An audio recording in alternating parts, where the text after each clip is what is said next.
Can I survive 100 days stranded in an endless Minecraft ocean in hardcore mode? The water is so deep that I'll drown before I'm even able to swim to the bottom and mine any blocks. And that's the least of my worries. The ocean is swarming with guardians and drowned with tridents that can snipe me before I can even get any armor. In fact, I'm already on my 9th attempt. 10th attempt. I'm on my 11th attempt.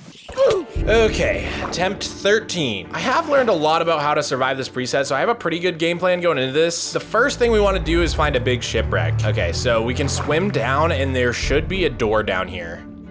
Using the door, I could catch my breath and quickly mine my way into the back of the ship, which contains the treasure chest. This treasure chest has tons of valuable resources that'll help protect us from all the deadly ocean monsters. You see, this isn't just any ocean. This is Waterworld. No, sorry. This is a Superflat preset known as Waterworld. I'm on a mission to beat the game in hardcore on all 9 of the default Superflat presets, and this one is easily the most dangerous. And in addition to beating the game, I'll also need to somehow defeat the Wither and build a base worthy of calling this preset complete. Okay, nice. We got a bunch of iron. So we're gonna wanna take these logs here, and now we can check this chest back here. This one's a supply chest. These contain all sorts of farmable items, but the one I got was mostly a bust. Not great, but we can at least take the chest and use it for storage, and we can farm the potatoes, I guess. I mined a few more logs from the mast and used them to craft some basic wooden tools. I also made myself a shield and an iron chest plate so we'd have a little bit of protection. Then I began digging down to the stone level. In newer updates, Waterworld actually looks completely different, with gravel instead of sand and an extra 64 blocks of deep slate. But I made sure to generate this world in version 1.17. Doing this effectively jailbreaks Superflat worlds, allowing them to generate structures they aren't supposed to after upgrading past 1.18. And one of those structures is the Stronghold, which we'll definitely need to complete our first task of beating the game. Once I had mined enough stone to swap to stone tools, I crafted a chest boat and swam to the surface. I picked a direction and started rowing, setting my sights on the nearest shipwreck. This one had some carrots, which I'll be able to plant with the potatoes for some easy food. At this point, I needed to form a plan to clear my first goal of beating the game. So I came up with a 5-step list. Get a nether portal, get ender pearls and blaze rods for Eyes of Ender, gear up, and go to the Stronghold. So in order to start collecting obsidian, I decided to raid my first ruined portal. But these structures can be pretty dangerous due to their lack of cover. All right, let's make this quick.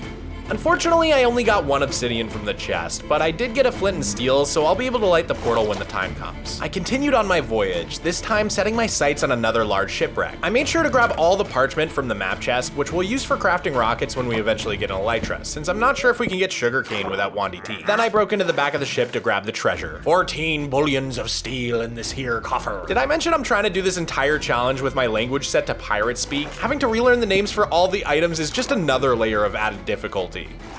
Arr, more orange veggies to prevent the scurvy. With the extra iron I got, I was able to craft iron pants and a helmet, and as I swam to the surface, I felt a sense of security. Oh boy, if only I knew what awaited me. I rowed to a 4th shipwreck to try and search the supply chest. We've only found 2 out of the 5 farmable items we can get from this chest, and 2 of the missing ones will give us an infinite wood source. But as I be looting the coffers, which only had more of the orange veggies, a sunken sailor nearly took my head off with Poseidon's fighting fork.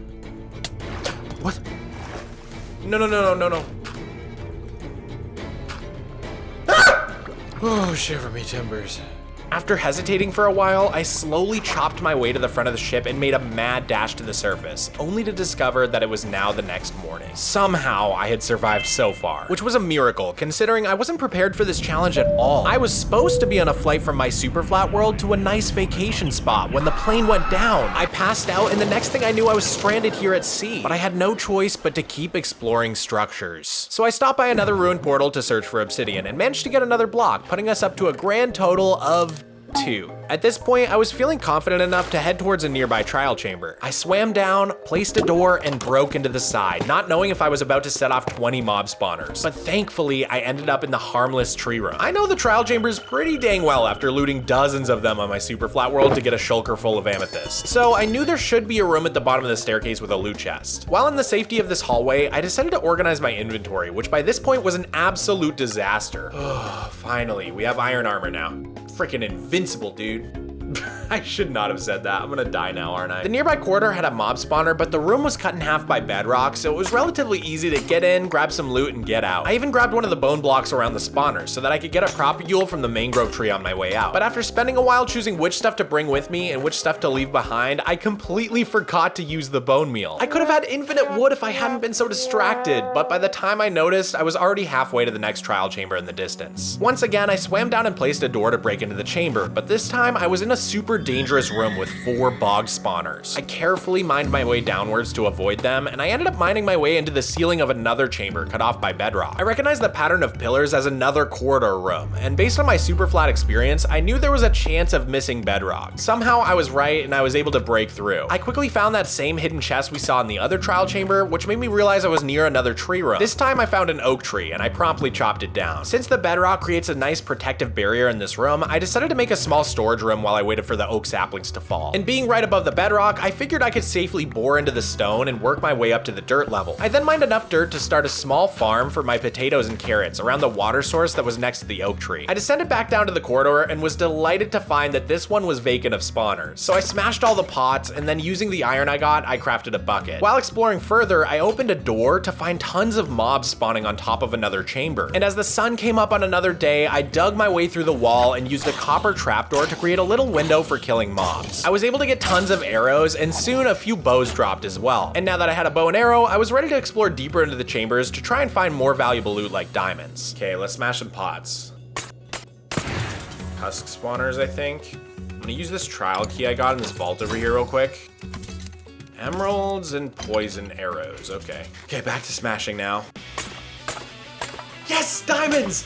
I love smashing! Before venturing further, I returned back to my safe room, and I was pleased to find that my oak tree had regrown. After chopping it down, I was ready to make my next big step towards going to the Nether. Pickaxe a diamond, let's go! So now we can mine some of the obsidian from one of those ruined portals. I spent the rest of the day organizing my inventory and storage, and then on the morning of day 3, I started digging a new tunnel to the surface from my safe room. After spending so much time in the relative safety of the trial chamber, going back into the endless sea felt kind of terrifying. But despite my fears, I was able to navigate to the nearest ruined portal so I could begin collecting obsidian. I mined a bit of netherrack to create an air pocket inside the portal frame, but as I tried to replenish my breath in the bubble columns, drown began harassing me big time. Pretty soon I was in kind of a sticky situation because the longer I stayed in one place, the more drown spawned. So eventually I just had to bail to the surface and boat away to get them to despawn. When I returned, I was able to place down my door and finish off the job without too much trouble. Somehow there was the perfect amount of obsidian in the ruined portal to get me to 10 blocks, but one of them ended up floating out of reach and right into the hands of a drowned.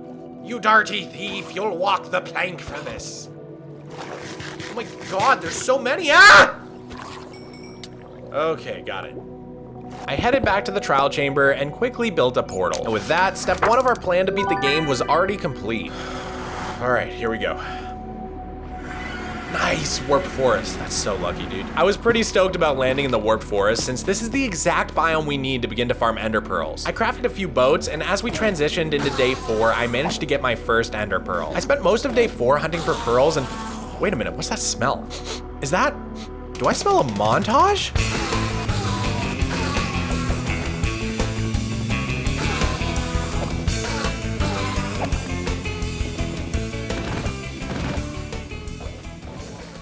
I managed to get 16 pearls in total, but then I used one of them to navigate down a big cliff, leaving me with 15. But that should hopefully be more than enough to find the stronghold and fill in the end portal. Ooh, Bastion. We should check that out. The Bastion was swarming with piglins that I could barter with for fire resistance potions for farming the blaze rods. Otherwise, I'd probably just avoid it altogether since it's very dangerous and frankly uninviting. If you ask me, these dusty old blackstone walls could desperately use some art to help the place feel a bit more friendly, which is why it's the perfect time to give a special thanks to today's sponsor, Displate. As a big art enjoyer, I was so excited for the opportunity to work with Displate because of their reputation for durable, premium metal posters. But I had no idea just how many officially licensed brands they had to choose from on their website. There were so many brands I loved, the hardest part of the entire process was choosing which ones to get. They arrived in beautiful packaging, and the second I opened it up, I couldn't help but say, whoa! Some of the posters use a smooth and subtle matte finish. But for me, the real wow factor came from the texture prints, which use a combination of matte and gloss finishing to create a gorgeous gorgeous 3D effect. I love how much it stands out from your typical paper or canvas prints. But perhaps my favorite part was the mounting, which is something I honestly never thought I'd say about getting art. The installation was completely tool-free and so simple that it literally took seconds before I was appreciating how great they look together on the wall. And they're so insanely easy to switch out. I'm gonna get a new set for each season of the year, so I always have something fresh to look at. Display even lets you do custom designs, which meant I could put my own drawing of my Flatworld onto a sleek metal poster to admire. Owning artwork is one of the greatest ways to add some personality and soul into your living space, so please check out the link in the description and use discount code Mogswamp at checkout for 26% off one display, 31% off 2 displays, and 36% off 3 or more displays. Thanks again to Displate for sponsoring the video. But now it's time to go to the most dangerous structure we've been to so far. As I made my way to the bastion, I collected all the gold I could find so we'd have something to barter with. But as I reached day 5, my run almost ended when nuggets just weren't enough for this greedy swine. Here you go, buddy. Ah, what the heck? Oh my god.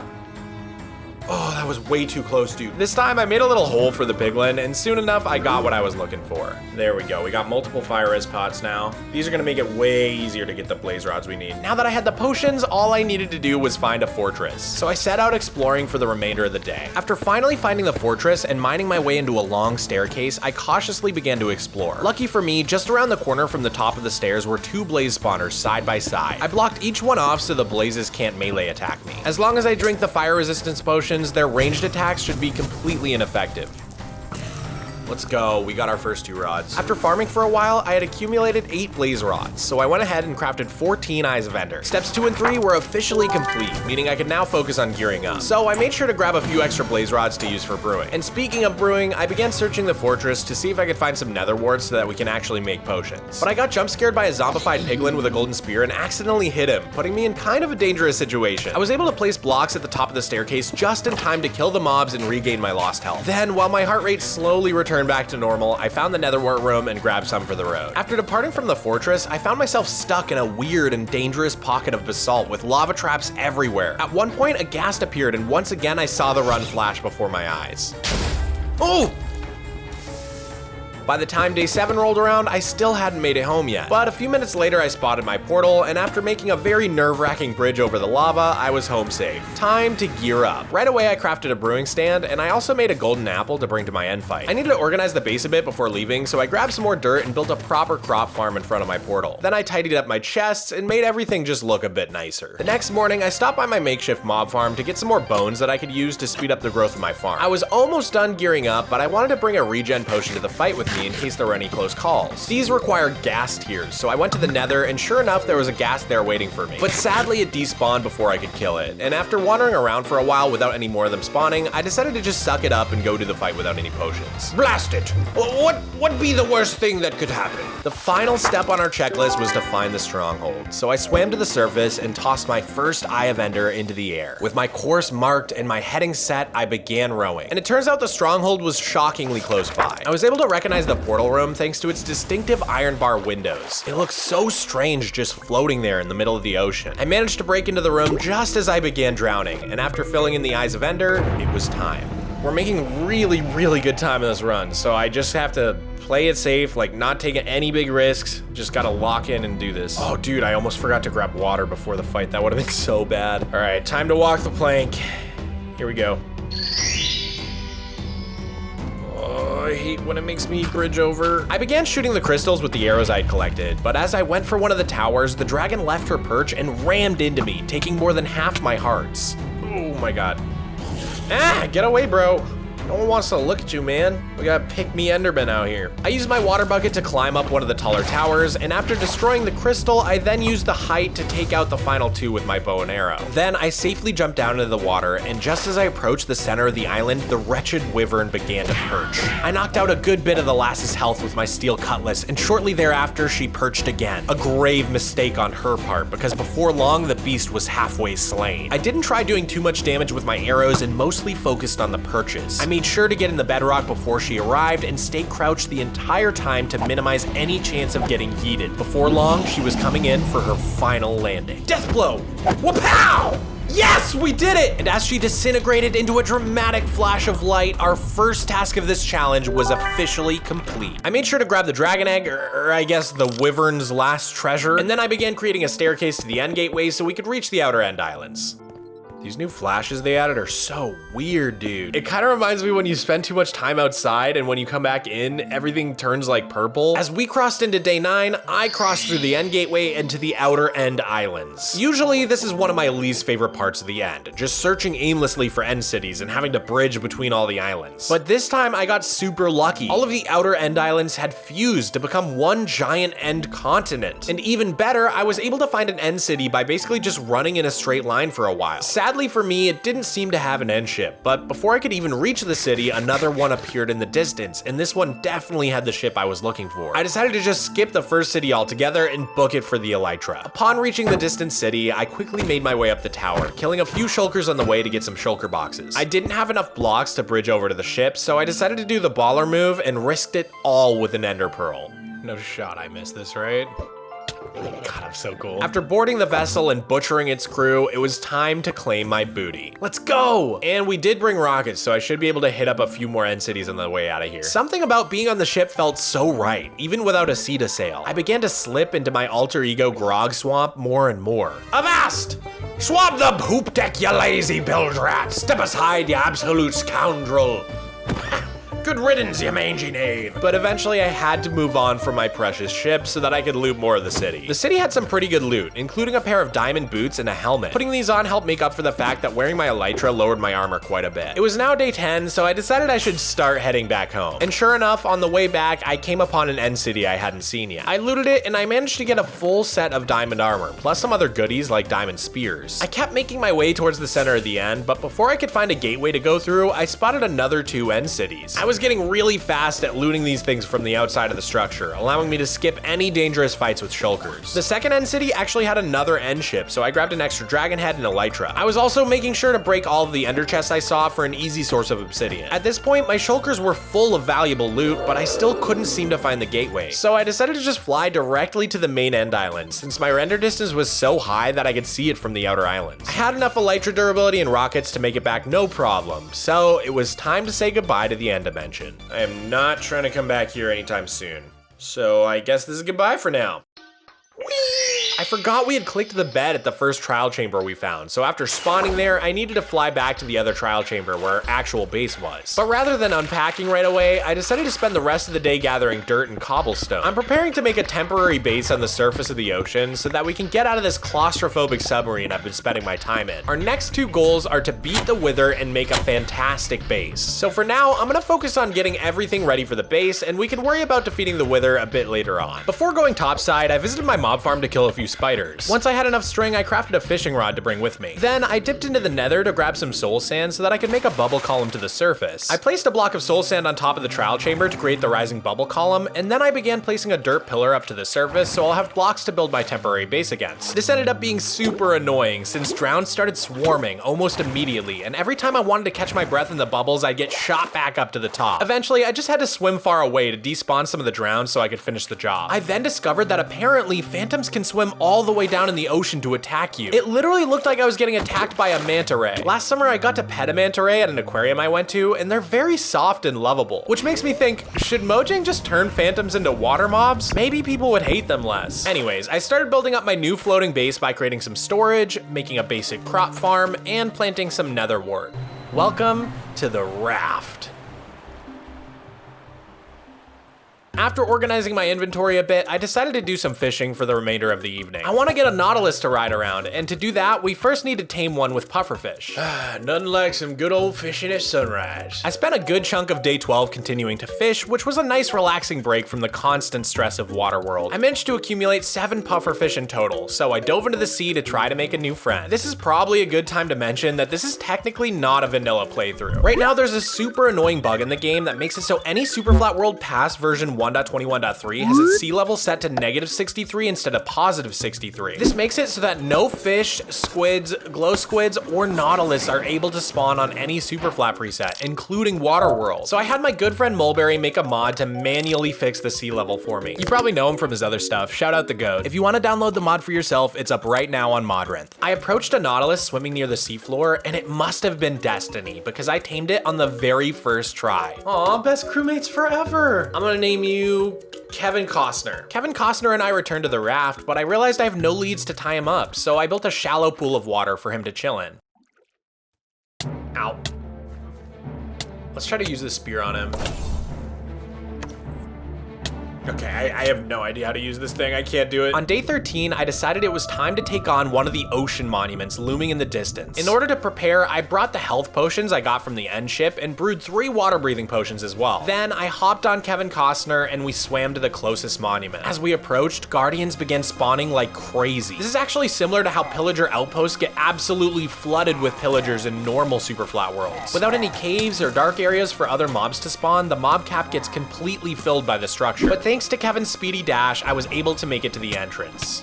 Oh my god, they're all looking at me, stop. But after I had already blocked myself in, I made a terrible realization. No!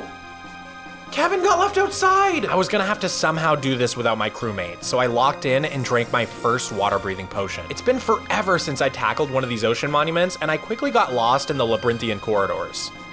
This place is such a maze. I finally found the first Elder Guardian and began fighting it as my first potion ran out. I drank my second Brew a Mermaid's Blessing and quickly defeated the Great Sea Lurker. Luckily, the second one was much easier to find since I remembered that there's usually one in this long outer ring of the structure. After a quick battle, I defeated the second beast, and soon after, my potion ran out once more, but I was able to make it back to a door I had placed to catch my breath. After some more exploring near the entrance, I finally found a way to swim to the top of the structure where the final Elder Guardian was waiting for me. After getting lasered for half my health, I kind of panicked and created an enclosure of doors to sit in while I regained my composure. I chugged my final water breathing potion and began chipping away at the sea monster's health, using my doors to cheese the fight. The poor creature never stood a chance, and with a decisive blow, I ended its reign of terror. The ocean monument was now mine. But I still had a few minutes of mining fatigue before I could get the true treasure, sponges. I can't get sponges at all in my normal Superflat world, so they feel very special and rare. While waiting for the mining fatigue to wear off, I decided to rescue Kevin Costner from under the monument. Together, we returned to the raft and I did some fishing to pass the time. By the time the next morning rolled around, I could finally mine blocks again. So Kevin and I headed back to the monument once more to collect our prize. I found 2 sponge rooms in the monument, which yielded over a stack of sponge in total. I was able to get all of it without incident, and by the time Kevin and I made it back to the raft, it was almost nighttime again. I began smelting the sponges to dry them out, and while I waited for them to cook, I paid a visit to the trial chamber to retrieve my brewing stand. Once back on the raft, I started brewing some more water breathing potions since I'm preparing to start building a real base. I also crafted a smoker to cook up some baked potatoes, and I made a little area for growing oak trees, complete with a line of blocks above to stop tall oaks from growing. On day 15, I decided it was time to make myself an actual mob farm. If we're gonna get enchantments for our tools and armor, we'll need to capture and convert zombie villagers and get lots of XP to combine everything with an anvil. Not only that, but bones from the skeletons can help us grow crops and trees to chop. Gunpowder from the creepers can be turned into more rockets, and witches will provide us with valuable redstone. So I swam down to the trial chamber to gather some dirt blocks from our little quarry. Once I had enough blocks, it was time for the treacherous task of lighting up the tops of all the chambers. I started with the roof that we were using as a temporary mob farm, slashing my way through enemies to make way for torches. A witch poisoned me, draining my health bar quite a bit, but after healing up behind the safety of the trapdoor, I was able to clear the remaining mobs and illuminate the rest of the platform. By following the sounds of monsters through the wall, I was able to locate another large roof full of mobs. I made a mad dash to place torches while being chased by an insane amount of spiders and dodging a barrage of arrows. Oh god, oh god, oh god! At this point, there was only one roof left to light up, but that meant that I'd have to deal with more mobs than ever, since this was now the only place they could spawn. My strategy was to attract all of them towards the wall where I was standing. Then I hopped down and placed a few torches before rocketing to safety with my elytra. With the torches placed, I just had to move away from the area to let some of the mobs despawn so I could safely finish up. This worked like a charm, because when I returned, there was a much more reasonable amount of mobs. And so as the sun came up on day 16, I placed in the last few torches, meaning the trial chamber was now mob-proof. I began constructing the mob farm immediately. I just kind of made up the design as I was going, which consisted of 2 sets of 4 3x8 platforms stacked on top of one another. I was out of torches from lighting everything up, so I resorted to using lit netherrack to prevent mobs from spawning in the farm while I worked. The platforms are placed 2 blocks apart from each other so that I can place trapdoors on the edges to trick the mobs pathfinding into thinking they can walk between them. Hopefully this should increase the efficiency of the farm. But I needed to resurface to chop the wood for all the trapdoors. I got almost a stack of logs from the row of trees that had grown on the raft, and I made sure to craft some more torches to bring with me. Then I returned to the farm and began placing all the trapdoors. I also added in some slabs to prevent spiders from spawning and built up the walls of the farm to close it all in. The farm was nearly finished, but I was still short a tiny bit of wood, so I went to the surface once more to fetch a few more logs. Then I finished off the mob farm, knocking out the torches on my way out. The only thing left was the drop chute. I created a 2x2 chute out of dirt to the bottom of the chamber, but it wasn't quite tall enough to get the mob's health down to a one-hit kill. So I placed in some water and descended into the void to extend the chute downwards a few more blocks.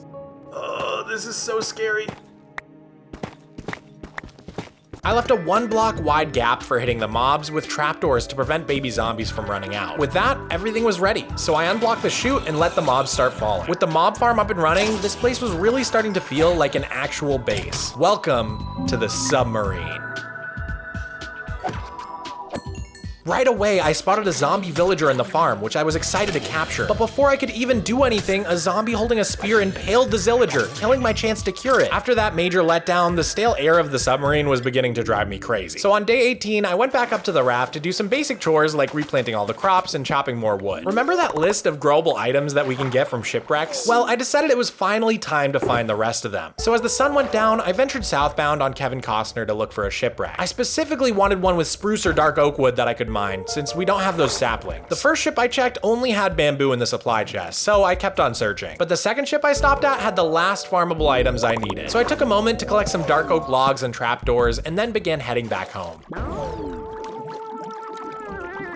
Once back, I swam down to the submarine right away so that I could grab some bones from the mob farm. Then I used them to spread some moss in the quarry, and I punched grass until I finally got wheat seeds. And while in the quarry, I grabbed some dirt to bring back up to the raft. I swam to the surface the next morning to plant my wheat seeds, using bone meal to fill the row. Then I built out a new section of the raft for farming bamboo. I also built a bigger platform to farm mangrove, since they require more space than other trees to grow. But when I went to plant the mangrove, I remembered that my dumb butt completely forgot to grab the propagule from the first trial chamber we visited way back on day 1 of the run. So I took to the sky with my Icarus wings and flew back to that first trial chamber, armed with bone meal. I quickly got in, grabbed a few propagules, and got out, planting one promptly as soon as I touched down on the raft. At this point, we had 3 types of wood, several farmable blocks, and tons of easy to get blocks from all the different structures. Plenty enough to start designing a base in creative. I started researching oil rigs, and I came across a ship called the Swiber Sapphire with tons of juicy angles. It's an Indonesian offshore support vessel, or OSV, a type of vessel designed for aiding offshore oil platforms. I just so happen to know a Minecraft YouTuber who actually works on oil rigs in real life, so I called him up. Their purpose is to be on standby, there for emergencies, giving support to people who are working overside. So those people that you see working off the side of an oil rig on a rope, dangling down to the sea. As Rofo Rex filled me in on the fascinating lore, I designed an awesome plan for a base. Rofo makes great videos, by the way, so make sure to go show some love. With the plan for the base determined, I was ready to start collecting materials for the hull of the ship. The 3 main blocks in my palette are nether brick, red nether brick, and mangrove wood. So I headed into the nether to visit a nearby nether fortress. My thinking is that I can clear out tons of nether brick while simultaneously creating a large open area to farm wither skeleton skulls once I get a looting sword. As I mined, I occasionally killed wither skeletons, but none ended up dropping their skulls. It wasn't long before my inventory was getting full, so on day 20 I began heading back towards my portal. But on the way back I got pretty lost and burned through quite a few of my rockets.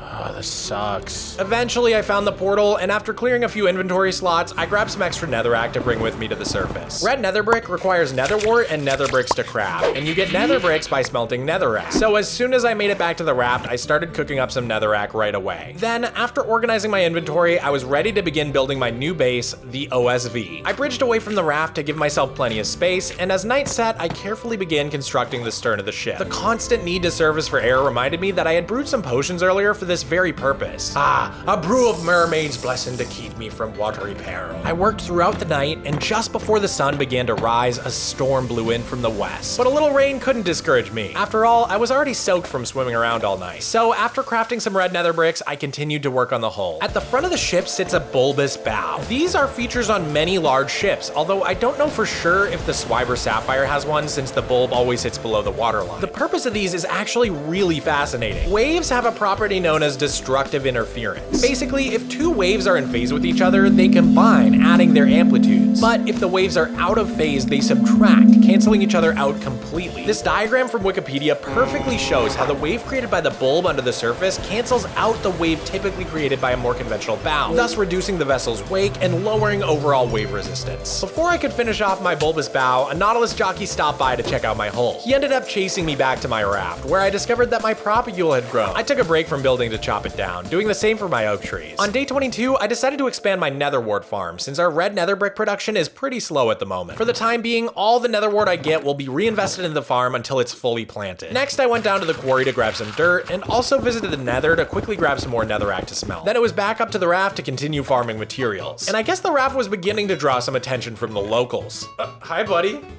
Nah, yeah, man. Check out my crib. Oh, wipeout. Major bummer, man. I tried to work more on my boat, but the kooks kept harshing my vibe while I was building. Nonetheless, I managed to get a bit more done on the hull before the sun rose on day 23. After taking care of some morning chores, I decided it was time for a change of pace. Building the vessel and farming materials will be so much faster if we can just get some enchantments on our tools. Here's the game plan. First, we'll need to capture 2 zombie villagers in our mob farm. Next, we'll need to splash them with weakness potions. Then we'll cure them with golden apples. And finally, we can put them into the villager breeder and get as many villagers as we need. So I grabbed all of my apples and gold and made my way down to the submarine. Weakness potions are brewed with fermented spider eyes, which are crafted with sugar, spider eyes, and brown mushrooms. Lucky for me, I already had 2 spider eyes in the chest down here, as well as a honey bottle I got from one of the loot chests in the trial chamber. Honey bottles can be crafted into 3 sugar, meaning the only missing ingredient is brown mushrooms. Before going into the nether to hunt for mushrooms, I made sure to harvest my carrots. We're gonna need a lot of carrots in order to build the villager breeder. With those replanted, I ventured through to the portal to forage for fungus. It only took me a few minutes to find a small patch of brown mushrooms, which I then used to craft 2 fermented spider eyes. I scurried back up to my raft so that I could begin brewing the potions, but then I realized I had 0 gunpowder in my chests. So I dove one more time to retrieve some from the submarine, and shortly thereafter I had 6 splash weakness potions ready to go. Now that I had the gapples and the potions to cure the zombie villagers, I just needed to find some. And although they feel pretty rare sometimes, it's actually a 5% chance that a zombie spawns as a villager, meaning in theory we should see one every 20 zombies or so. While waiting for mobs to build up in the farm, I began building the villager breeder, which is essentially just a crop farm with a few extra bits. As I continued building throughout day 24, I periodically checked on the mob farm to try and spot a villager. It's hard to say if I was just having bad luck or if there were villagers present in the cluster of mobs that I just wasn't seeing. The villager breeder requires 4 beds to make, and since I don't have any way to get sheep for wool, it's easier to just steal them from the trial chamber. Lucky for me, my submarine had 4 beds to take. So after collecting them all, I finished up the beds and the water streams for the breeder, and the farm was basically ready to go. With that done, I shifted my focus entirely to watching the mob farm for villagers, and after 5 minutes or so, I finally spotted one. I quickly blocked off the mob chute and then carefully killed the mobs one at a time until only the villager remained. Okay, come on, buddy. Here, boy, come on, come here. Here, boy, come here. Yes! We got one. It was now day 25, a quarter of the way through the challenge. I had already beaten the game, and now only 1 villager stood between me and a fully functioning trading hall. But unfortunately for me, I zoned out and accidentally killed one almost right away. But luckily, I got another one soon after, and this time I was able to successfully capture it. I tossed a weakness potion at the pair and then fed each of them a golden apple. But as they were curing, I made a grave mistake. I completely forgot to repair the bottom of the mob chute. And so as soon as I unblocked the chute to let the mobs drop, they began to flood the chamber. In a full state of panic, I backed myself into a corner and quickly switched to my elytra so I could escape. I could have easily slammed my head into the ceiling hard enough to die, but somehow, I came out of the situation alive. That was so bad. My main concern was that my villagers would finish curing and be reconverted, so I had to move fast. I ran far enough away to despawn the mobs and then returned to block off the staircase. One of my villagers had finished converting, but somehow he was safe. The other one was still cooking, but by the time I was able to clear out all the mobs and repair the bottom of the chute, both villagers were ready to go. I spent the rest of the day corralling them into the farm, which took forever because You know how villagers are. Then the next morning, I visited the farm by our nether portal to grab more carrots. Villager breeders are usually pretty slow to begin producing because the villagers first need to gather up a surplus of food to be willing to breed. By throwing them lots of stacks of carrots, we can fill up their inventories to ensure the farm starts making babies right away. While I waited for things to heat up in there, I returned to the raft to continue working on my ship for a bit. Once I had used up all my red nether bricks once again, I spent some time chopping more mangrove. Since we're basically ready to start making a villager trading hall, we're gonna need a bunch of lecterns, which require a bookshelf to craft. I don't really have a good source of leather, and I'm saving the paper I've found so far for rockets. So I decided to paddle over to the stronghold. There should hopefully be a library room where I can mine some of the bookshelves. I guessed that the tall room was likely the library, and sure enough, I was completely correct. I grabbed plenty of books, and I also found an enchanted book with fish breathing 3. I'm pretty sure this is the pirate equivalent of respiration, which we can put on our helmet later to be able to stay underwater longer. I rode back to the raft and crafted the books we got back into bookshelves, and then while I was thinking of it, I decided to also craft an enchanting table. We probably won't use it much, but it's nice to have one just in case. Back down in the submarine, the villagers still hadn't bred yet, so I decided to use bones from my mob farm to quickly grow tons of carrots to throw at them. This finally did the trick, because just as the morning of day 28 arrived, the villagers started making hearts. Our first baby! We did it, guys. All 3 of us made this baby. It really takes a village. I needed to wait for the baby to grow up before I could begin building my trading hall, so I returned to the surface to start a new gamble. We need to get bees, because I want to be able to wax the copper that I use in my builds so that I can pick the colors. And birch, cherry, and oak trees all have a 5% chance of growing with a bee nest when placed next to a flower. Now, there aren't many flowers in Waterworld, but fortunately, flowering azalea bushes count. So I bone mealed some moss to collect some, and then placed a row of them next to my oak saplings. That way, every time a sapling grows, we'll have a solid chance of getting some bees. Oh, hello, sir.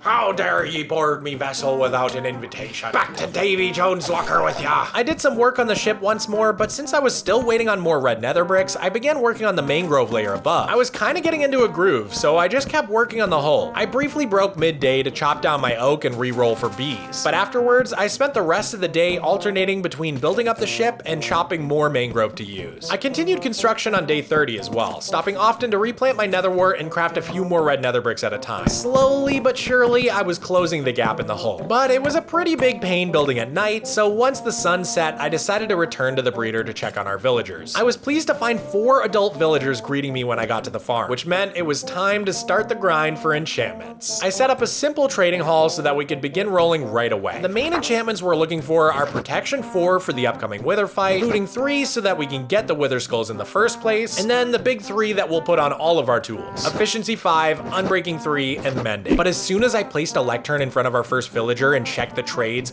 a horrible realization washed over me. Wind in your britches too? What even is that? I was somehow gonna have to do this with pirate speak. So I decided to hop over to my regular Flatworld with pirate speak turned on to check my tools and armor and cobble together a translation. Protection is blockades. Looting is plundering. Efficiency is usefulness. Unbreaking is tough. And finally, mending is renovation. I can remember that, right? But even if we get a good enchantment, we can't buy it until we have some emeralds. So basically, we needed a get-rich-quick scheme. I figured selling sticks to the Fletcher would be our best bet, so I went up to the raft to see if I had any flint to craft a fletching table. I could have sworn we had seen some in one of those ruined portal loot chests, but I guess I never grabbed it. Nevertheless, while I was on the raft, I replanted the nether wart, chopped down my oak trees to roll again for bees, and grabbed some emeralds and saplings to bring down to the submarine with me. Then I headed into the nether to hunt for some gravel. The nearest gravel was precariously floating over lava, so I had to carefully extract it. I proceeded to the trading hall to clear out some space for my sapling to grow. Having easy access to sticks nearby will be great for trading. Then I repeatedly mined my gravel to get the fletching table and secure our stick trade. Totally not worth it. Sell your precious gold to one of these scurvy landlubbers.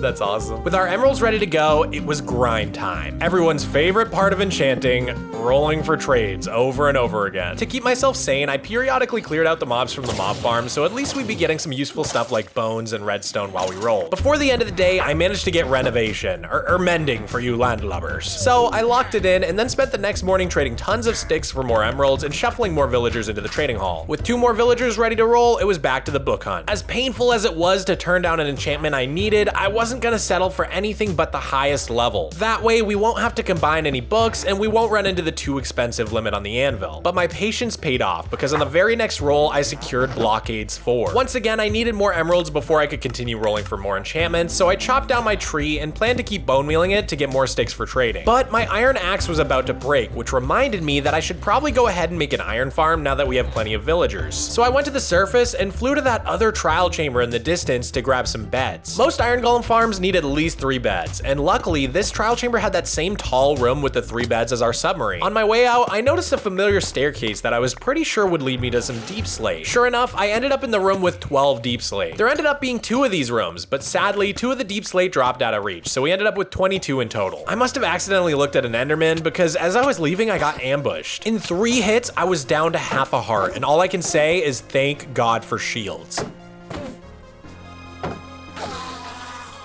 Jesus Christ, that was terrifying, dude. As the sun rose, I flew back to the raft and crafted myself a new iron axe. Then I swam to the bottom of the sea to grab some sand. It's nice to have a little bit of glass when making an iron golem farm so you can actually see the mobs inside if anything goes amiss. Villagers summon iron golems either when they're gossiping or when they're panicking. We're using a tutorial by Waddles for an incredibly easy to build iron golem farm which uses the panicking mechanic. By having a zombie near the villagers, we'll get iron golem spawns as long as there are at least 3 villagers, beds for each one, and a valid spawn point for the golem. We got bees! I guess that means we're also gonna need Silk Touch, whatever that's called. I figured out Silk Touch is called Soft Hands and added it to my list of needed enchantments. Then I grabbed my smelted glass and plunged downwards toward the submarine. I needed some lava for the iron golem farm, so I went to the Nether to scoop up a pail of the molten rock. While I was there, I flew to grab some more soul sand, but I realized my elytra was about to break any second. I thought I'd have just enough time to make it back over the lava lake, but no! Thinking quickly, I switched to my diamond chestplate with fire protection and swam to safety.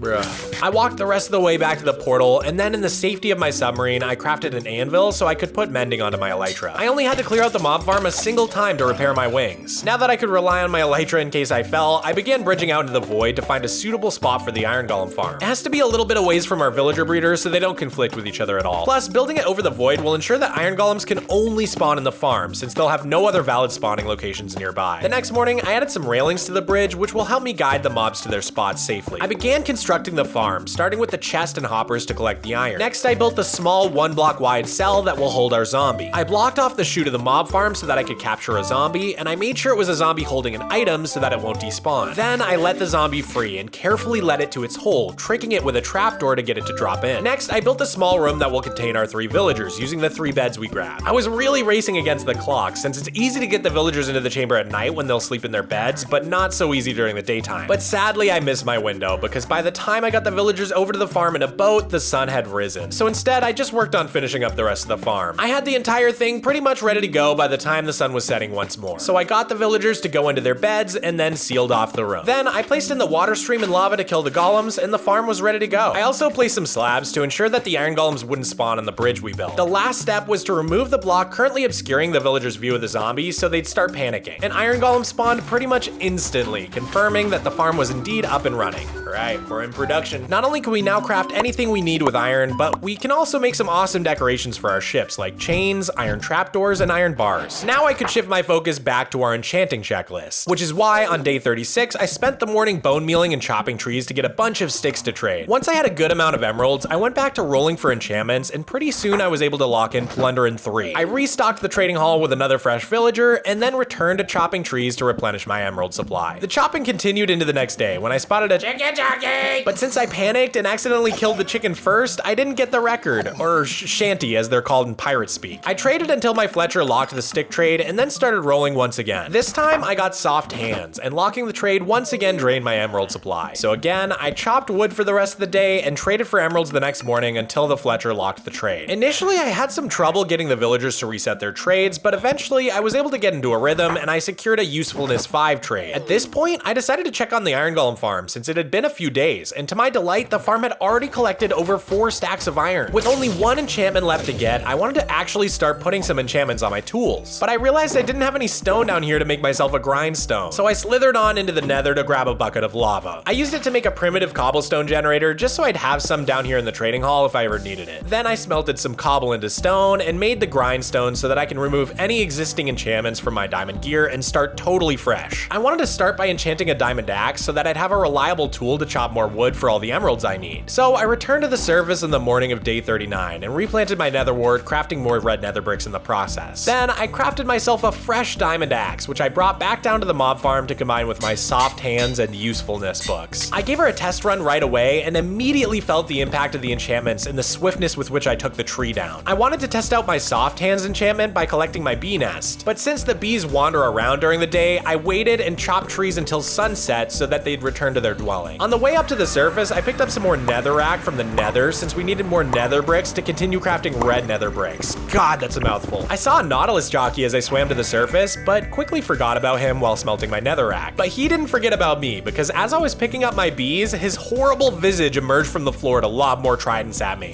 No, bat! Get away, you creep! No, bat! Bat!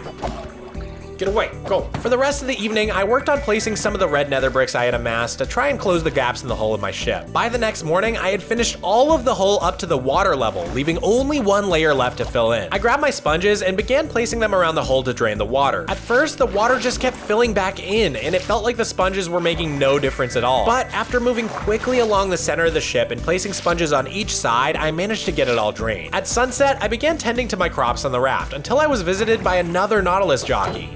Can I help you? After killing the rider, I grabbed some pufferfish and a saddle to try and tame the zombie nautilus. After 3 tries, I got it, and I quickly parked it in the shallow pool with Kevin Costner. I shall name you Andrew Ryan. Now we have 1 of each. I'm so excited. I accidentally left my diamonds in a shulker box down in the submarine, so I went to grab them so I could craft a hoe. Mining sponges is super slow, but I'm pretty sure hoes mine them faster. I tried rolling for that last enchant while I was down there, but the villagers were just refusing to take jobs. I tried chopping trees to pass the time, but that didn't help. So by the next morning, I just gave up and returned to the surface to try out my new hoe. And boy, was that hoe quick. I scooped up all my sponge in no time, and then I visited the nether to quickly dry them all out. That way, I don't need to wait for them to smelt in a furnace. With that little side quest wrapped up, I returned to the trading hall to try for that last trade we need, Tough 3. Once again, just like my weird uncle, my villager completely refused to get a job. In response, I bitterly chopped trees to get more emeralds. With most of the enchantments locked in, I actually began stockpiling the books I'll need for all my tools. The next day, I was able to get the villager to reliably take a job, meaning it was back to rolling for tough. I tried pretty much all day long, but I guess you could say I was having tough luck. But eventually the RNG gods finally blessed me and I was able to lock in the trade. To help get me all the books I need, I isolated a zombie from the mob farm and coaxed him into a hallway behind the villagers where he can attack their feet. He began converting the villagers into zombies 1 by 1, and by the morning of day 43, they were all zombified. I decided to just kill the zombies since we can always get a new one super easily. Then I crafted golden apples, threw some weakness potions, and began the curing process. While my villagers shook it like a Polaroid picture, I headed to the nether to— actually, quick PSA, don't shake your Polaroids, it can actually damage the image. Just keep it someplace flat and dark for 10 to 15 minutes while it develops. But anyways, I headed to the nether to start preparing to build a bee farm. I created a small room with a door so I can let my bees out. Then I made a quick trip back to the overworld to grab some flowering azalea leaves. I placed them in the room and the bees were loving it. We'll need to check back on our bees occasionally so I can get the honeycomb I need to craft all the beehives for the farm. With that done, I returned to the submarine to collect some polished tuff until the next morning, by which point our villagers were fully cured. And sure enough, the book trades were now much cheaper, meaning we'll be able to get the enchantments we need for our gear way faster. I crafted some chests to start laying out all the armor and tools I wanted to enchant. I'm gonna need at least 10 Tough 3 and renovation books since Unbreaking and Mending go on everything. Plus, we'll need Blockades 4 for each of our armor pieces and some Usefulness 5 books for our tools. I quickly went to the nether to grab some gravel, which I converted into flint. Then I crafted 2 more fletching tables so that I can get 3 fletchers, aka 3 times the stick trades per day. Now I just needed sticks, so I spent the rest of the day chopping down the warped wood forest around my nether portal. I got about 7.5 stacks, which I then brought back to the trading hall to begin cashing in. And once I had plenty of emeralds, it was time to to start buying out the Barnes & Noble. I got all the renovation books I needed, then I grabbed blockades for my armor. Next, I tackled all the tough books, and after chopping down a few extra oak trees, I finished getting all of my usefulness books too. But now, I no longer needed emeralds. I needed levels. It was time to combine all my books together and get everything enchanted. Starting with Hydro Splitter and me mermaid legs. I used the Fish Breathing 3 book we got from the Stronghold on my helmet to create Diving Helmet. and then I enchanted 2 more tools. The Dredger. And Barnacle Scraper. finally, I had drained all of the levels I had gained so far in the challenge. Luckily, my mob farm would provide all the experience I needed. Only, I needed to unblock the chute since I had never done so after getting that zombie to convert my villagers. It was at this moment that he knew. He messed up. No! Okay, we're good. No! There's more! We're not good. We're not good. They came for all me magic books. After carefully chopping up my attackers, I finished my sword as well. Dead Man's Blade. Oh, the sword was too powerful for the anvil. Using the spoils of my iron golem farm, I crafted a brand new anvil and continued collecting the levels to enchant my gear. The next day, I finished my Swashbuckling Boots. The Coward's Brigandine. Boarding Pike. Me Flying Dutchman's. and who can forget Diamond Wench. Finally, after nearly 20 days spent in the submarine building up the villager breeder, the iron golem farm, and the trading hall, I had fully enchanted tools and armor. I used the mob farm to repair some of my damaged tools, and I even cobbled together a decent bow by combining some of the enchanted ones that the skeletons were occasionally dropping. Then it was finally time to head to the surface for some fresh air. I replanted my nether wart and chopped my oak trees, and then I crafted some torches to light up the hull of my ship since the mobs were going crazy. Then, once it was safe for construction, I added all of my red nether bricks to the hull. We were so close to being done with the red nether brick grind, and once we finish, the OSV will start coming together very quickly. The next day, I stopped by the nether to grab some more netherrack to smelt. While there, I also grabbed the honeycomb from my bees again. Then it was back to the raft to start smelting. While the netherrack cooked, I flew to the stronghold to grab some of the cobwebs from the library room. I'm gonna use these as netting on my ship. I also grabbed some more bookshelves while I was at it. Then I returned home and farmed mangrove for a bit. I continued building up the frame of the ship, but since I used a lot of stripped mangrove logs, my supply was going fast. I continued adding in mangrove details the next morning until my supply finally ran out, at which point I switched my attention back to my furnaces, which had by now finished cooking my netherrack. I was able to craft up another 25 red nether bricks with the nether wart I had, bringing me very close to finishing. But just then, a vicious storm blew across the seascape. Batten down the hatches! With no deck to stand on, my ship wasn't a very safe place to weather the storm. So instead, I chopped down mangrove trees for a while. This experience inspired me to begin putting an actual floor in the OSV. So I chopped down some oak trees and then got to work laying the deck. This will be the inside of the ship, where I'm hoping to keep all of my storage and essentials. No base really feels complete without an enchanting table, so even though I probably won't use it at all, I built an enchanting station to be the centerpiece of the room. Yeah, I don't know why, but the enchanting table just makes it feel like home. Those homey feelings came just in time, because as the sun came up, it was now day 50, the halfway point of the challenge. This has been the hardest 100 days challenge I've ever tried, and I've put more work into making this video special than ever before. So if you're enjoying it so far, please consider subscribing to the channel. It's the best way to support me, guys. It's free, and it really helps me out more than you could possibly know. Plus, we're getting so close to 3 million subscribers. But let's not get too distracted here. With only 50 days left, I really need to lock in and start putting work in on the base if I want to get it done in time. But spending all that time getting decent tools and armor will not only help me win the upcoming battle with the Wither, it'll also drastically increase the speed with which I can collect all the resources to finish off this base. And as I chopped oak trees with efficiency 5, I was feeling pretty happy with my time investment. I decided to add in some bamboo detailing to the sides of the ship to match the big yellow railings in the reference imagery. I then added the cobwebs we got to mimic the rope and netting seen in the photos. As I looked back from the raft, it was obvious that this small bit of detail had already made a massive difference. Now that there's a little bit of yellow to break up all the red, it's really taking shape. It's finally starting to actually look like a ship now. The next morning, I noticed a new bee nest had grown on one of our oak trees, but concerned locals tried to stop me from getting near them. Ah!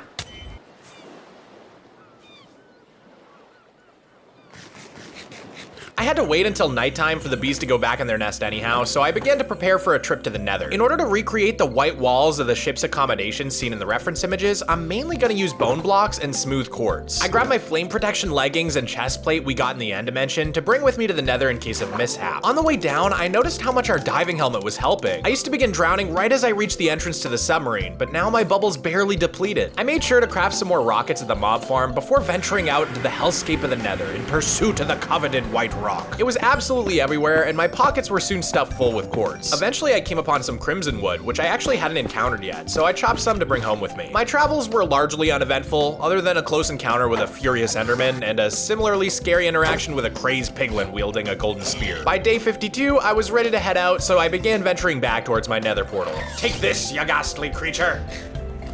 On the way out, I grabbed a lava bucket so I can make a simple cobble generator on my ship. I also harvested the honeycomb from my bees again. Then I swam up to the raft and crafted a few stacks of quartz blocks, saving some of the raw quartz for use in redstone components. I went to place down the lava in my ship so we could get some cobble, but I didn't realize I was placing it against a waterlogged stair. Oh, this truly be the Rocketeers. Since the cobble generator didn't work out, I went back down to the submarine to craft the components there instead. First, I made some bone blocks using all the bones from our mob farm. Then I used the redstone from witches to craft 3 snoopers, or observers, and 2 cannons, or dispensers. Finally, I used some iron to craft 8, sucking devices?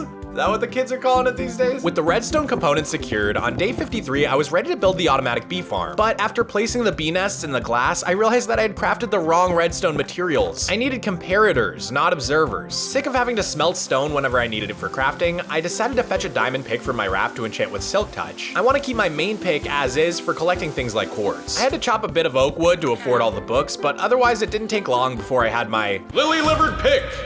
I used her to collect some pristine stone from the quarry that I used to craft the comparators we needed. It took me pretty much the rest of the day to actually set up all the redstone. But I was short 2 dispensers, so the next morning I grabbed some bows from our mob farm storage and used them to craft the missing cannons. I began trying to get all the bees out of their nests and into the new farm. I also used my extra azalea leaves to breed them and make the farm even faster. I went ahead and filled the dispensers up with shears so that we'll get honeycomb, and then once I was sure all the bees were inside, I sealed the farm off with glass. Okay, we should now be in production. I returned to the raft and began replanting my nether wart and chopping mangrove wood. Then, as a new day broke, I began chopping down oak wood to smelt into charcoal. I used the charcoal to start smelting the quartz blocks we got into smooth quartz. And while it cooked, I chopped even more mangrove. I used all the mangrove to continue constructing my ship, and by the time the sun was gone beneath the horizon, my quartz was cooked. Using quartz for the outer walls and tough blocks for the inside, I began forming the structure of my storage room, where we'll be spending a lot of time for the remainder of the challenge. By day 56, the room was beginning to take shape, but I wanted to use spruce and dark oak details to bring things together. So after cleaning up my inventory, I took Andrew Ryan for a ride to a nearby shipwreck. Jackpot. Even though the wood was the real treasure, I did loot the treasure chests on my way out. I got some copper Nautilus armor for Andrew Ryan so he won't burn in the sun anymore. I also got a diamond and some other goodies. I returned home and started tying together the storage room with essential details like stairs, and more stairs. I also continued adding height to the bow of the ship and began to flesh out a second level of the storage room. Next, I designed a little table to dress up my workstation a little bit. Eventually, we can carpet over this so it blends in even better. At this point, I had amassed a decent list of blocks I wanted to decorate with, so I decided to take a trip down to the submarine. First, I grabbed lots of moss and cobblestone from the quarry. Then, I went to the Nether to look for a few blocks of scarlet moss, or crimson nylium as you landlubbers call it. I picked some up using my lily-livered pick, and then made my way to a patch of blackstone and collected that as well. Then I spent the rest of the day mining quartz on the way back to the portal. But it's pretty lucky I survived the rest of the day at all because I completely forgot to put on my elytra and took a nasty fall. And then almost immediately after, I managed to dip my lower half into a lava river. What am I doing? After almost costing myself countless hours of work, I decided to just head home. But I stopped by the bee farm on the way out to check how it was doing. Yo, 24 honeycomb, not bad. The honeycomb was a good reminder that I was gonna need a lot of copper to detail my build. So before going back up to the surface, I mined a bunch of copper from the trial chamber to bring with me. Upon boarding the raft, I used our quartz and cobblestone to craft some granite and diorite for the OSV. I began laying out the vessel's deck using the granite and copper to create a worn, rusted look. I reverted the oxidized copper into exposed copper using my trusty hydro splitter, and then I waxed it to lock in the color. But I ran out of honeycomb before I could finish, so I decided to just put the oxidized copper in for now, and we can wax it over time as the bee farm keeps producing. By the time the deck was finished, it was quite late in the day, so I decided to just wind down the evening by doing some chores on the raft. Feeling well rested, I went back to work the following morning, building up the bow of the ship layer by layer.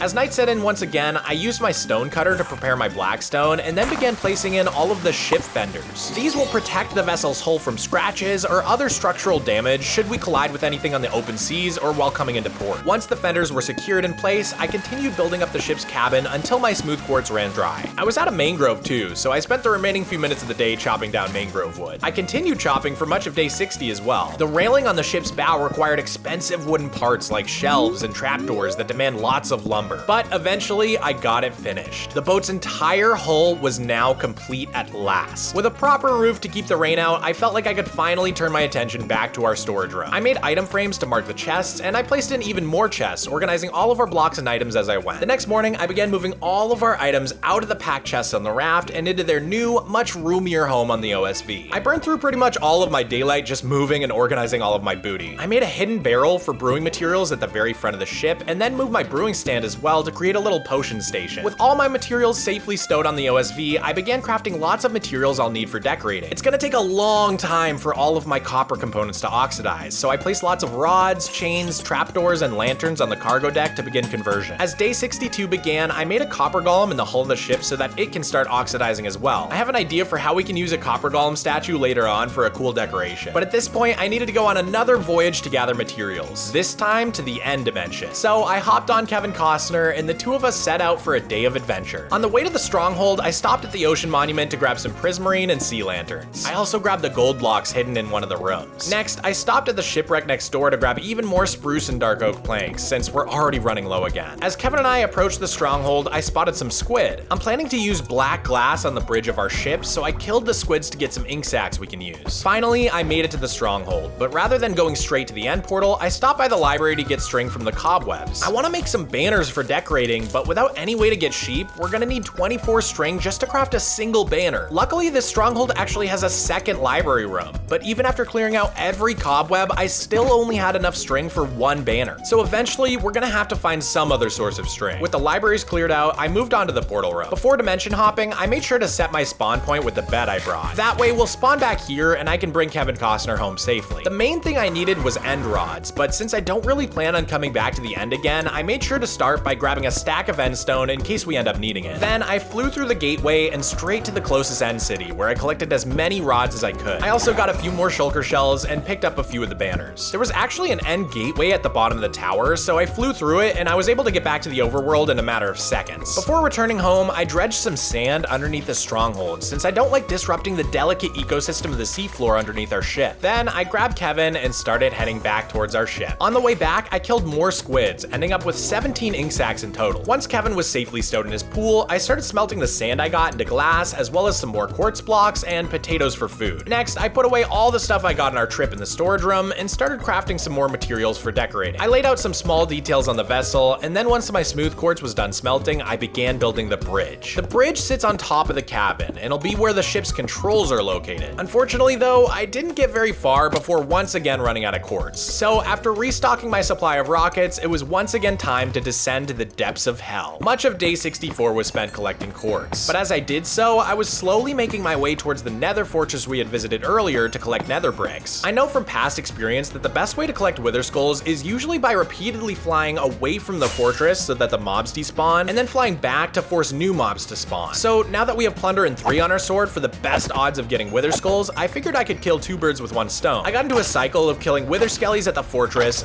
flying away to mine some quartz, and then returning to the fortress to force more spawns. Avast! Cannon fire! Take that, you scallywag.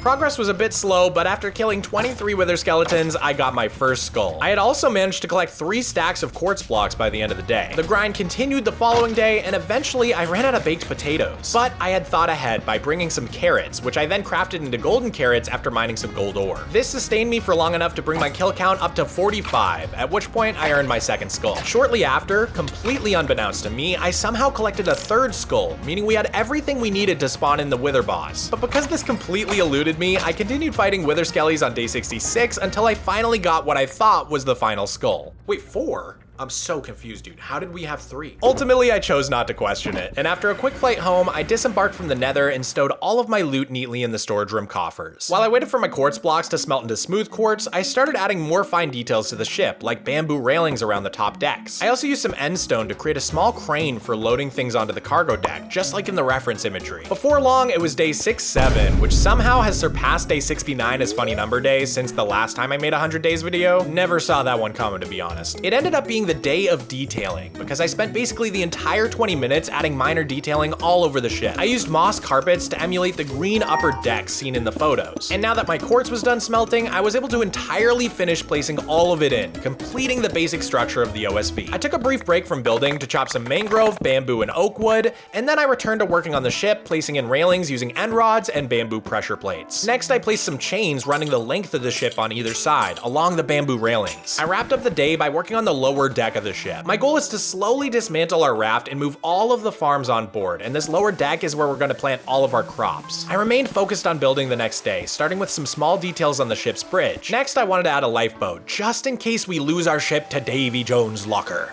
God forbid. So after chopping more mangrove wood, I placed one on the port side of the vessel, near the crane. I noticed that many of the ships I looked at, including the one in my reference photos, seem to be equipped with water cannons. This makes a lot of sense, since these offshore service vessels typically serve as oil rigs, and in the event of a fire, these cannons can douse the flames. But it's also common to use these cannons as a non-lethal weapon in the case of pirates or other unwanted guests attempting to board a ship. I'm talking to you, Nautilus jockeys. All of the detail we'd been adding to the ship was starting to make a massive difference, but once again, I needed to make a short trip to gather some missing materials. I flew towards that other trial chamber in the distance, but I intentionally overshot it to grab even more spruce wood from the nearby shipwreck. Then I entered the trial chamber and began searching for copper doors and trapdoors to steal. Even though they're easy to craft, oxidizing takes forever, so I wanted to find as many pre-oxidized parts as I could. I also grabbed lots more polished tuff and tough bricks. That way, I don't need to keep destroying my submarine to get more. I even grabbed some candles and honeycomb on my way out, before finally flying back to the base. Whoa, it's all lit up. The ship looks so cool at night. I went straight down to the submarine to check on my bee farm, and there were 30 more honeycomb there waiting for me. Then I visited the mob farm to see if I could get some redstone from witches. I want redstone to craft a few components as decorations for the ship. I cycled between killing mobs and chopping oak wood for a few minutes, but I just wasn't seeing any witches. So the next morning, I decided to just return to the OSV to grab a brewing stand so we can get a cleric villager and trade for the redstone. Before going back down, I used all my honeycomb to wax the copper on the ship's deck. We still need a bit more honeycomb to finish it off, but we're almost done. On my way back to the mob farm, I grabbed some warp wood from the Nether, which I then converted to sticks and traded to get some emeralds. Then I placed down the brewing stand and I was able to trade for 24 redstone, which should be plenty enough for now. Another thing we needed to get was more string, since we only got enough for a single banner from all the cobwebs at the stronghold. So I decided to break through the walls of my mob farm and light it up with torches to temporarily disable it. Then I removed the torches from the roof of that chamber that acted as a makeshift mob farm in the early days of the challenge. I killed as many spiders as I could, and although it was dangerous work, my beefed up armor was able to keep me safe. I got enough string to make 3 more banners, which should be all we need for now. So I lit the area back up to disable spawns once more. But then I noticed that somehow some mobs had gotten loose in the trading hall. Lucky for me, the only villagers that had been converted were the unused villagers in the output of the villager breeder. So I simply killed the zillagers, and it seemed like no harm was done. Yay! As we transitioned into day 71, I removed the torches from the mob farm to re-enable it, and then made my way back to the surface. Finally, I was able to craft all of my banners and place them on the bridge. It's such a small detail, but it makes such a big difference in making this look like a realistic ship. I used the redstone we got to craft some comparators. This type of vessel always has these super complex antennas at the top with all sorts of communication gadgets, sensors, and lights. So I did my absolute best to emulate this with as many different blocks as I could. The comparator adds a nice little red light, and I even used one of the dragon heads we got from an end ship. I was interrupted by phantoms before I could finish the antennas, but after quickly jumping in and out of bed to reset my insomnia, I was able to keep working. I used a redstone torch to allow me to place these iron trapdoors vertically, which I think is a nice effect. And then it was time for the cherry on top. Our most prized possession, the dragon egg. With the antennas done, the ship felt almost complete. I was one step closer to finally setting sail and finding land so I can escape this infinite ocean. But there were still little details to fill in all over the place, like adding a pressure plate so I can open this iron door and enter the bridge. And in order to continue dismantling my raft, I needed to find a new place for all the nether wart and bamboo, since I really only had enough room on the lower deck for my 4 basic crops. So I began building the hold, the lowest level of our ship, where we can squeeze in a few more farms. I made sure to fill in every air gap with a block so you don't see those weird air bubbles on the bottom of the blocks. After planting the farms, our copper golems seemed to be loving it, so that was a good sign. Next, I planted the crop farms on the lower deck, and then I started finishing everything off with some tough bricks. I made use of some oak shelves to create a separation between the entrance and the stern of the ship and the farming room. Then I added some barrels for the bamboo and nether wart to finish things off. But the vessel still needed an engine room, so I used the remaining space in the hull to build a place for all of my furnaces for most of day 73. I did need to fetch more cobble down at the quarry, and when I returned, I realized we had another beehive, so I quickly snagged the hive while the bees were still inside for the night. The next morning, I added some more structure to the lower deck, and then I lit up the crop farms with lanterns. Now that the ship's engine room is done, I can connect it to a propeller so that we can finally get the ship in motion and search for land. So I crafted a lodestone and then connected the propeller to the propeller shaft, finishing off the back of the ship. All right, let's try it out.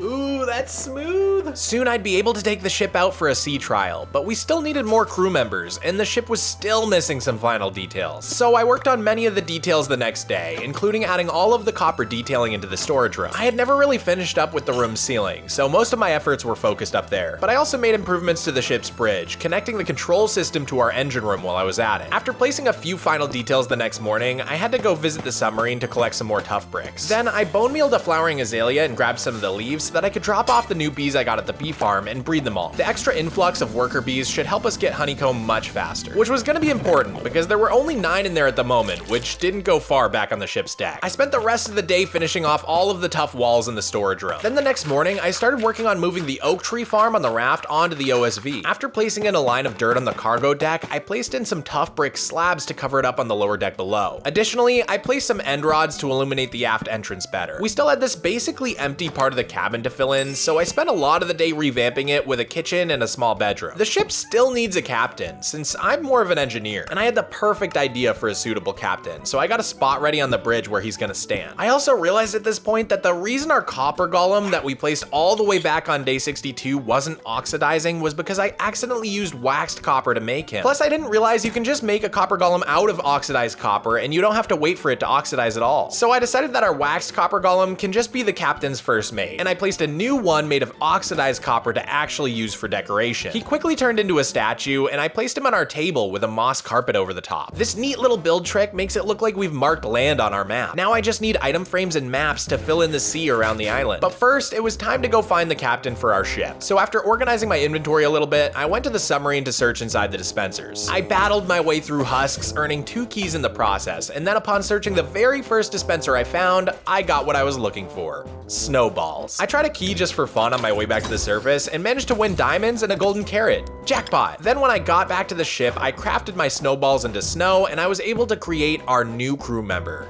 Captain Snowball. Look, he may have a chilly disposition, but I trust him to stay calm and cool in the face of danger. I noticed that first mate Copperton was trying to make his way to the bridge to help out the captain, but he was having trouble navigating the tight spaces on the ship. So I helped him out by removing some obstacles, and soon he was able to join the captain on the bridge.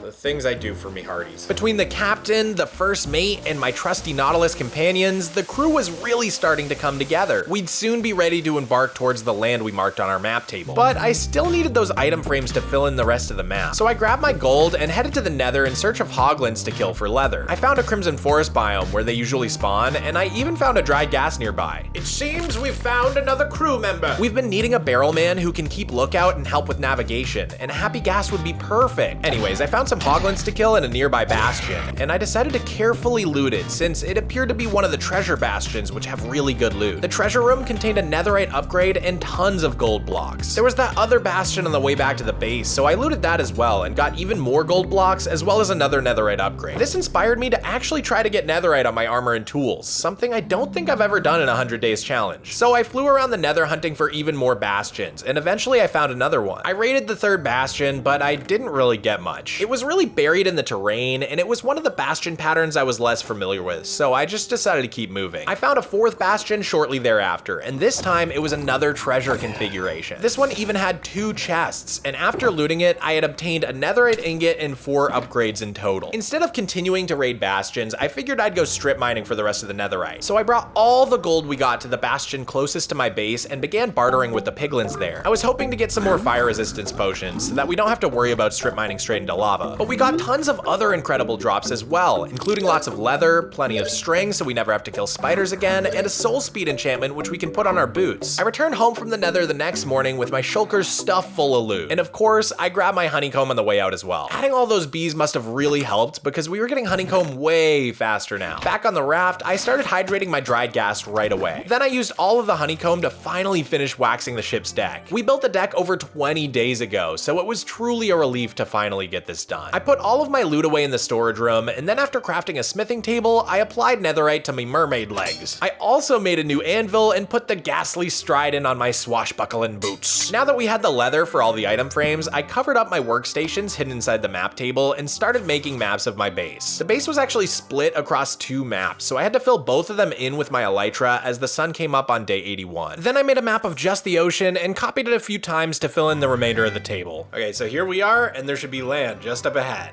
This looks so cool. Okay, we have our heading. We're so close now to escaping Waterworld. When I went outside, I was greeted by our hydrated gasling. So I paid Captain Snowball a visit to collect some snowballs. Even the first mate's getting in on the snowballs. I tried feeding the snowballs to the gasling, but I was interrupted by a nasty opponent with a trident. After an intense duel, the trident actually dropped. No way, trident! Let's go! I was really hoping to get 2 tridents because this means we can have one that summons lightning and another one for flying around with Riptide. Now that I was safe, I fed our gasling to force it to grow into a happy ghast. Oh my gosh, you're so cute. I'm gonna name you Laboon. This guy's gonna be our barrelman and keep watch over the ship. I wanted to make a red harness for Laboon to match the ship's hull, but I was gonna need to grab some red dye from the poppies in the iron golem farm. I needed to go down to the submarine anyhow to enchant some extra pickaxes for strip mining. The more we bring with us, the fewer times we'll need to go back to the mob farm to repair. So I went to the Nether to grab some warped wood and then cashed it in for emeralds. I used the money to buy unbreaking books, but I still needed more dough for the efficiency books, so it was back to the Nether for even more wood. Finally, by day 82, I had traded for all the emeralds I needed, and I was able to get some efficiency books. Now we've got plenty of pick power for finding netherite. I also put renovation on my trident and mended it at the mob farm before setting off to go strip mining. Once I found a suitable nether waste biome, I mined down to Y level 15. I'm also mining on chunk borders since I'm pretty sure that's the best way to find ancient debris quickly. It seemed to be working because by the end of the day, I had already found 9 ancient debris, enough for another 2 netherite ingots. The debris hunt continued for the entirety of day 83, and I was able to double the count to 18. By halfway through day 84, I had reached 24 ancient debris, enough for 6 ingots. That felt like plenty to me, so I made my way back to the portal and hopped back into the overworld. Before I could forget, I grabbed some poppies from the iron golem farm so we could make that red harness for Laboon. Then I worked on restoring my pickaxe with the mob farm while smelting my ancient debris. I also repaired my silk touch pick and then finally returned to the OSV to start adding all of the netherite to my gear. Nice, dude. This old wither doesn't stand a chance. I used up our entire stash of diamonds duplicating my netherite upgrades, but it felt like a worthwhile use of our booty. And now that we had the best armor in the game, I was ready to add some swaggy armor trims onto everything. I did my best to give the set a somewhat nautical feel. I look incredible! Truly our riches know no end. With only 3 netherite left, I had to prioritize which tools I wanted to netheriteify. In the end, I chose the Dead Man's Blade, the Barnacle Scraper, and the Hydro Splitter. Then I finally crafted the red harness for Laboon, and a feeling of completion washed over me. We had our crew: Kevin Costner, Andrew Ryan, First Mate Copperton, Captain Snowball, and Laboon. We had our heading, and we had our ship. And in that moment, I felt like I couldn't just keep referring to the vessel as the OSV, so it was time to officially give it a name. Welcome to the Enola. I was finally ready to check off our second major challenge for this video, completing a base. All that remained now was the big bad wither fight. But the next morning, something was off in the air. We were supposed to begin our journey today, but I asked the captain to delay our departure. With his approval, I decided to set an anchor until we could figure out what was wrong. Building the chain to the bottom was dangerous work because, as usual, the water quickly swarmed with drown the longer I spent. So I brought Kevin Costner with me to help hold my breath for longer and swiftly navigate the treacherous depths. The anchor looked awesome, and I put down a block of soul sand and a block of magma on either side of it so I can easily go up and down. By the time I returned to the surface, a storm had blown in. The rest of the crew commended me on my hunch that we should delay our departure. This also gave me a chance to finish taking apart our old raft before leaving. I never fully moved the oak tree farm because we don't yet have a good way to block the saplings from growing tall trees. So in order to solve this issue, I started building a copper boom arm extending over the line of dirt on the cargo deck. Mutiny! Mutiny aboard me ship! Stand down, sailor, if you know what's good for you, you scurvy dog, I'll have your head if you don't. Before I could finish the copper boom arm, phantoms began spawning and harassing me, so I went to reset my insomnia with my bed like I usually do. But I zoned out and accidentally let myself sleep through the night for the first time in the challenge. I only lost a few minutes of playtime, but at this point, it feels like every minute counts. I spent the following morning finishing the arm and creating a cable out of chains, tethering it to the top of the ship. At this point, I was finally able to get rid of the old tree farm on the raft, meaning all that remained was the little docking station for our Nautilus. And so, as the sun rose once more, I planted oak saplings on the deck of our ship to complete the new tree farm. The only thing that I wasn't able to fit anywhere on the ship was a platform for growing mangrove trees. So I decided to go down to the submarine to make a new spot for farming mangrove. I got rid of the fountain in the hallway and then dug out a divot in the ground where I'll plant the propagules. Then I cleared out all the copper grates above to ensure there was plenty of room for the trees to grow. I tried bone mealing a propagule to make sure the space would work, and the tree was perfect. I don't think we're gonna need much more mangrove wood now that the Enola is finished, but it's still nice to have a farm ready to go just in case. When I returned to my ship, I saw that one of our oak trees had grown, so it seemed like the new oak farm was already working great. I spoke with Captain Snowball, and based on the weather, we decided we could set sail the next morning. So I decided to spend the rest of the day gathering more spruce and dark oak wood from the nearby shipwrecks. Exhausted from battling drowned and chopping wood, I returned home and collapsed into my bunk. I thought day 89 would be the day we set sail, but instead,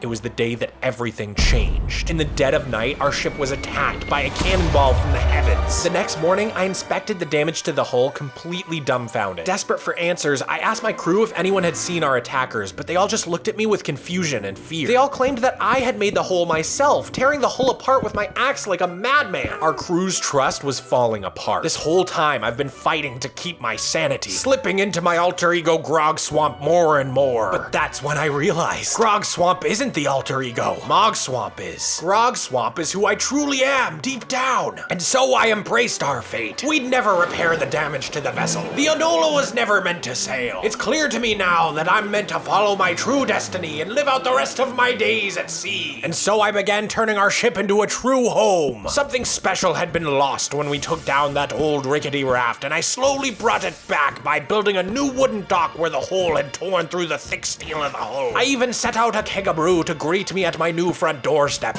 taking several swigs while I built. I brought Kevin Costner and Andrew Ryan to the new dock and tied them up using some leads. Then I started placing leaves all around the ship to make it look even more abandoned and decaying. Since the aft and starboard sides of the ship already had easy ways to climb aboard, I decided to add another entrance on the port side by building a small staircase down from the cargo deck. I even added a life preserver tethered to my dock so I can float around in it like an inner tube to cool off on hot afternoons. I had a bunch of extra boats in my storage room, so I placed them around our docks to complete the look. I also made some smaller floaties using glass panes, which look super cool around the ship. Now that our Nautilus companions were secured, we could get rid of the last remnants of our old raft. So I destroyed the little pool and started mining away the dirt pillar down to the seafloor. I also got rid of the old bubble column, but I wanted to piratize the Enola even further. So I added in a plank to force our enemies to walk. Then I added a crow's nest next to the communication tower so that our barrelman Laboon can keep watch. The final touch that every pirate ship needs is a tattered pirate flag flying proudly. So with Laboon's help, I hoisted a Jolly Roger over the top of the Enola to strike fear in the hearts of anyone close enough to spot it. The next morning, I used scaffolding to tower up and place some seagulls circling the ship using iron trapdoors and pressure plates. Then I tethered Laboon to the pirate flag to keep watch for us. By this point, I was sick of carrying around my extra gear with me. So I made an armor stand for my bedroom to hang up my fire resistance chestplate and leggings that I like to bring to the Nether with me. I also added in an item frame so I could store my Silk Touch pickaxe. But there was one more change I wanted to make to the ship's interior. It was time to move a Nether portal on board so we wouldn't have to visit the submarine each and every time we wanted to go to the underworld. There was just enough space to hide the Nether portal in the bow of the ship, but I did need to utilize mangrove shelves on the outside to cover up some of the obsidian poking through the hull. The little changes we had made had turned the Enola from a clean and proper OSV into a vessel truly fit for a pirate. And so welcome once again to the Rotten Enola.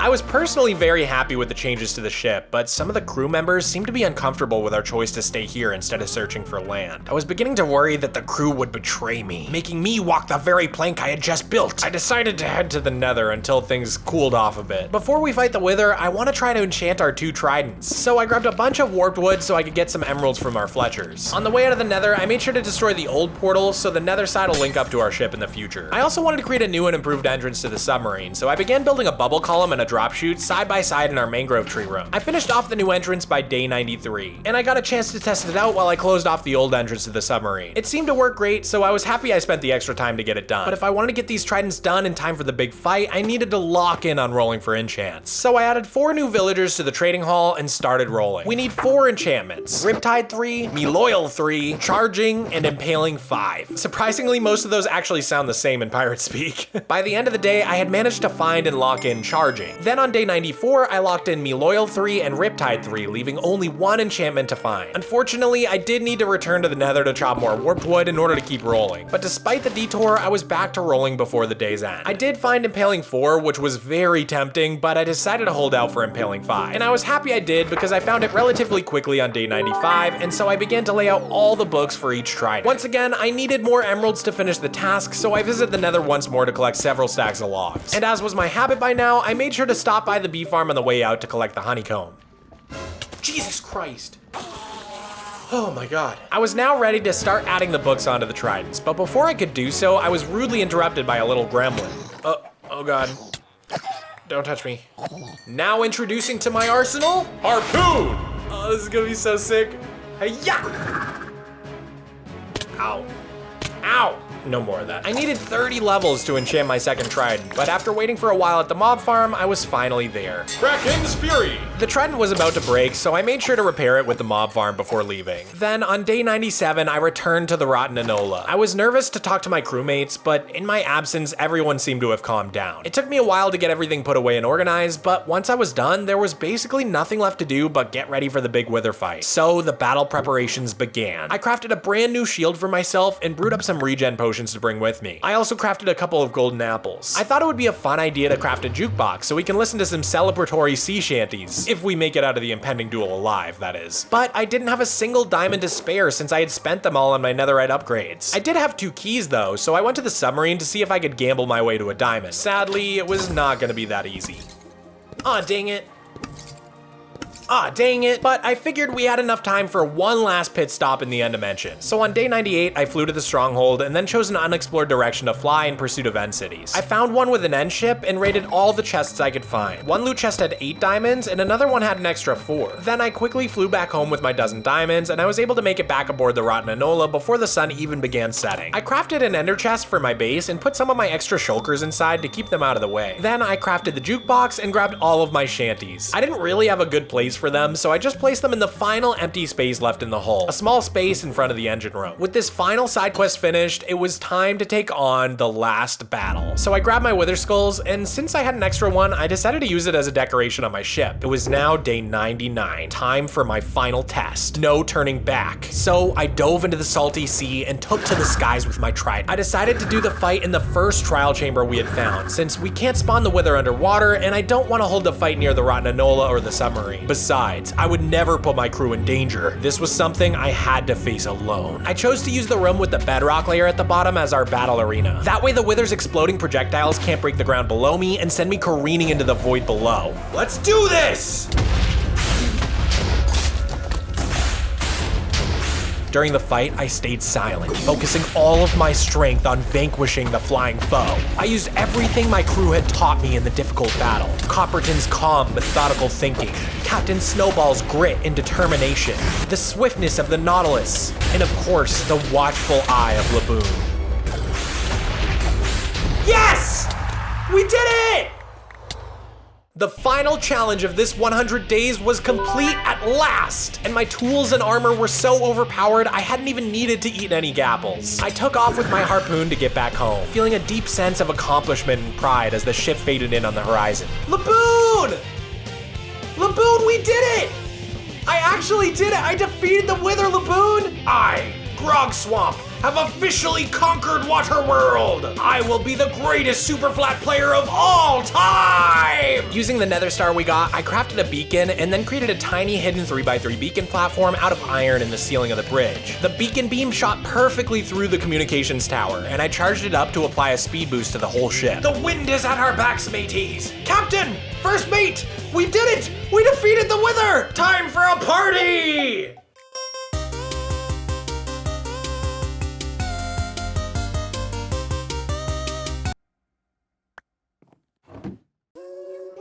As I rocked out to the celebratory shanties, I spent the night peacefully fishing and reflecting on my journey. At this point, I barely remembered who I even was before I crash landed in this endless sea. All I knew was that I was proud of who I had become. I caught a few name tags while fishing, so on day 100, I decided to name tag my favorite mateys. Kevin Costner, who had been with me from almost the beginning, and Captain Snowball, whose discipline and leadership skills had kept our crew together through it all. I updated the map one last time, and it really hit me how far we've come. I had started with nothing in this endless ocean, but after defeating the Ender Dragon, the Elder Guardians, and even the Wither, there was nothing left that could stop me. I had defeated Waterworld.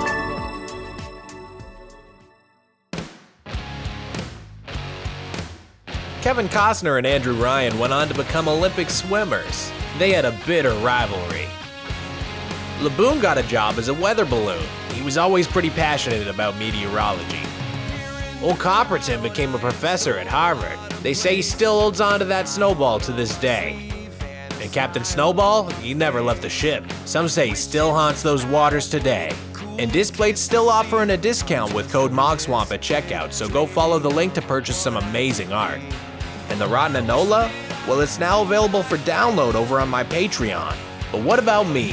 Whatever ended up becoming of our old friend Mogswamp? Well, my story's still being written, and you can be a part of it. To find out what happens next, all you have to do is subscribe.